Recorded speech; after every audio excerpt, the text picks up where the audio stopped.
History remembers brutal kings like Genghis Khan and Henry VIII, but some of the most savage rulers to ever hold power weren't men at all. Today on Tyrant Tales, we're revealing 5 queens whose cruelty made male tyrants look merciful by comparison. These women didn't just match their male counterparts in brutality, they surpassed them, proving that absolute power corrupts absolutely, regardless of gender. By the end of this video, you'll never look at royal history the same way again. Number 5. Mary I of England, Bloody Mary. Let's start with a woman whose nickname has become synonymous with terror itself, Bloody Mary. Mary I of England didn't earn that title by accident. Between 1555 and 1558, during her 5-year reign, she orchestrated the systematic execution of at least 280 Protestants. But here's what makes her story particularly chilling. These weren't quick deaths. People were burned alive at the stake in public squares across England. Picture this. The year is 1555, and you're standing in Smithfield, London's main execution ground. The air reeks of smoke and fear. Protestant ministers are tied to wooden stakes,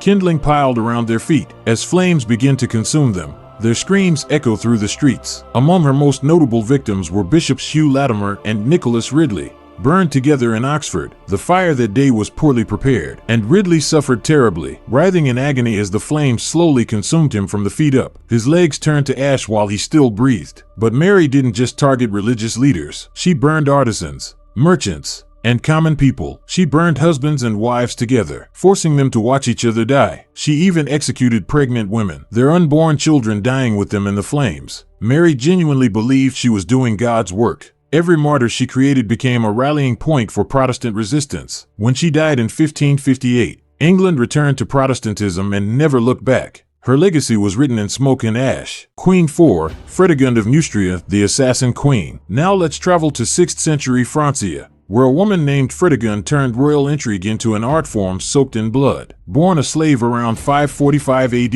Fredegund should have died in obscurity. Instead, she seduced King Chilperic and then murdered her way onto the throne beside him, proving that the most dangerous person in the room is often the one nobody sees coming. Her first obstacle was Chilperic's existing wives. 2 women stood between Fredegund and the crown she craved. She convinced the king to divorce his first wife, but the second wife, Galswinta, was a Visigothic princess, beloved by the people, so Fredegund arranged her assassination, strangling her in her bed and making it look like a mysterious death. With both wives conveniently out of the picture, Fredegund claimed her place as queen, but her ambitions didn't stop there. When Chilperic's brother Sigebert threatened their power, Fredegund hatched a plan that would make modern assassins jealous. She hired 2 young men, gave them axes coated with poison, and sent them to Sigebert's camp disguised as supplicants. These assassins infiltrated Sigebert's tent and struck him down with their poisoned weapons. The brutal murder kept Chilperic in power and cemented Fredegund's position as the true power behind the throne. Fredegund's bloodlust extended even to her own stepchildren. When 2 of Chilperic's sons from his first marriage died of dysentery within weeks of each other, many suspected Fredegund had poisoned them to clear the path for her own children. She eliminated rivals, court members, bishops, and anyone who dared challenge her authority with ruthless efficiency. Her reign of terror lasted decades, and by the time she died of natural causes in 597 AD, she had orchestrated more political assassinations than most professional killers manage in a lifetime. All of this from a woman who started life as a slave. Queen 3, Wu Zetian of China, the empress who drowned rivals in wine. Wu Zetian holds a unique place in history as China's only female emperor, but her path to the dragon throne was paved with corpses, including possibly her own infant daughter. Wu entered the imperial palace as a low-ranking concubine to Emperor Taizong. When he died, tradition demanded she be sent to a Buddhist convent for life, but Wu had other plans. She seduced the new emperor, Gaozong, who was her former master's son, but Wu faced fierce competition. Gaozong already had an empress named Wang and a favorite concubine named Xiao. Wu needed them gone permanently. Here's where the story becomes truly horrifying. Wu gave birth to a baby daughter, and when Empress Wang came to visit the infant, Wu allegedly strangled her own week-old child immediately after Wang left. She then blamed the murder on Wang, weeping that the jealous empress had killed her precious baby. The emperor believed her completely, and Wang was stripped of her title and imprisoned. Wu's revenge didn't end there. After becoming empress herself, she ordered that both Wang and Xiao have their hands and feet cut off. Then, in an act of breathtaking cruelty, she had their mutilated bodies thrown into giant vats of wine to drown slowly. As they were dying, Wu reportedly said, "Now these 2 witches can get drunk to their bones." The women took days to die in excruciating agony. As emperor, Wu maintained power through a vast network of secret police. She ordered executions, forced suicides, and assassinations constantly. She eliminated most of her own family members, including her sister, her brothers, and even 2 of her own grandchildren. Some historians claim she was responsible for thousands of deaths throughout her 45-year grip on power. Yet Wu was actually a competent administrator. She reformed the civil service, promoted talented people regardless of social class, and presided over a period of prosperity. She proved that being an effective ruler and being absolutely brutal aren't mutually exclusive. If these stories of brutal queens are shocking you, subscribe to Tyrant Tales and hit that bell icon. We uncover the ruler's history tried to sanitize, revealing the truth about power, cruelty, and the human cost of absolute authority. Your support helps us bring these untold stories to light. Queen 2, Ranavalona I of Madagascar, the queen who killed half her kingdom. If you want to talk about sheer body count, we need to discuss Ranavalona I of Madagascar, who ruled from 1828 to 1861. This woman didn't just kill people, she orchestrated genocide so thorough that Madagascar's population dropped from approximately 5 million to around 2.5 million during her 33-year reign. She wiped out half her kingdom. Ranavalona seized power after her husband King Radama died suspiciously. Within days of her coronation, she ordered the execution of the rightful heir, his mother, and numerous other potential rivals. Some were strangled, others were starved to death in dungeons. Ranavalona hated European influence and Christianity with burning passion.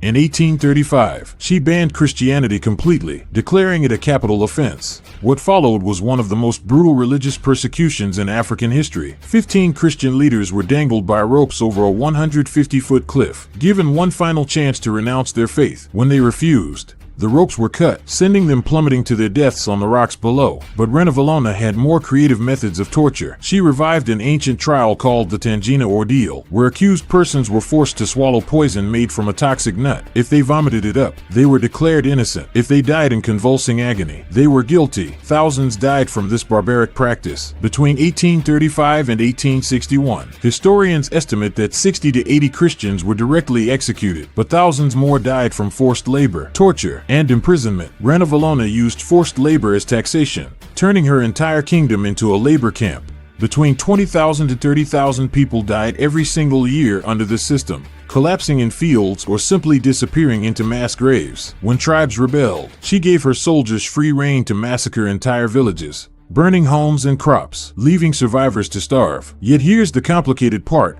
Ranavalona successfully kept Madagascar independent during the height of European colonialism. While the British and French carved up the rest of Africa, they couldn't touch Madagascar because she made it too costly. She was simultaneously a nationalist hero and a genocidal tyrant. Queen 1, Isabella I of Castile, the queen who built an empire on bones. And now we arrive at number 1, Isabella I of Castile. You might know her as the woman who funded Christopher Columbus. But what textbooks skip is that Isabella established one of history's most notorious institutions of terror, the Spanish Inquisition. In 1478, Isabella and her husband Ferdinand created the tribunal to investigate heresy among conversos, Jews and Muslims who had converted to Christianity. But this wasn't about saving souls. This was about power and seizing wealth. By 1481, 20,000 conversos had confessed to heresy, hoping to avoid execution, but the inquisitors decreed their penitence required them to name other heretics. Suddenly, neighbor turned against neighbor, all trying to save themselves by condemning others. Hundreds were burned at the stake in public spectacles called auto-da-fe. Victims wore special garments, were paraded through streets while crowds jeered. Before being tied to stakes and set aflame, torture became systematized. The strappado lifted victims by their wrists tied behind their backs until shoulders dislocated. The rack stretched bodies until joints separated. Water torture drowned victims slowly while they remained conscious. Contemporary estimates suggest that during the 1480s alone, approximately 2,000 people were sentenced to death by burning. Between 1481 and Isabella's death in 1504, conservative estimates place the death toll at around 2,000 people burned alive, with 15,000 more subjected to torture and imprisonment. But Isabella's cruelty reached its peak in 1492, shortly after conquering Granada. Isabella issued the Alhambra Decree, ordering all Jews to either convert to Christianity or leave the kingdom immediately. Hundreds of thousands of Jews were forced to choose, abandon their faith or abandon their homes. Many converted, living in constant fear. Others chose permanent exile, fleeing to North Africa or anywhere that would take them. In 1501, unconverted Muslims were ordered out of Granada. The following year, they were expelled from the rest of Castile. Another massive exodus followed, more families destroyed, more communities erased. Yet Isabella was genuinely devout. She truly believed she was doing God's work, purifying Spain and saving souls. She was a capable administrator who unified Spain and laid the groundwork for its golden age. But that same woman oversaw systematic torture, mass executions, and ethnic cleansing that changed Spain forever. She created an institution so brutal that the Spanish Inquisition became synonymous with religious persecution for centuries. Some 32,000 people were eventually executed during the Inquisition's full run, but Isabella set it in motion and used it to consolidate her control. So what do we learn from these 5 queens? That cruelty knows no gender. That absolute power corrupts anyone who holds it, whether they wear a dress or armor. Mary burned hundreds alive in God's name. Fredegund assassinated her way from slavery to queenship.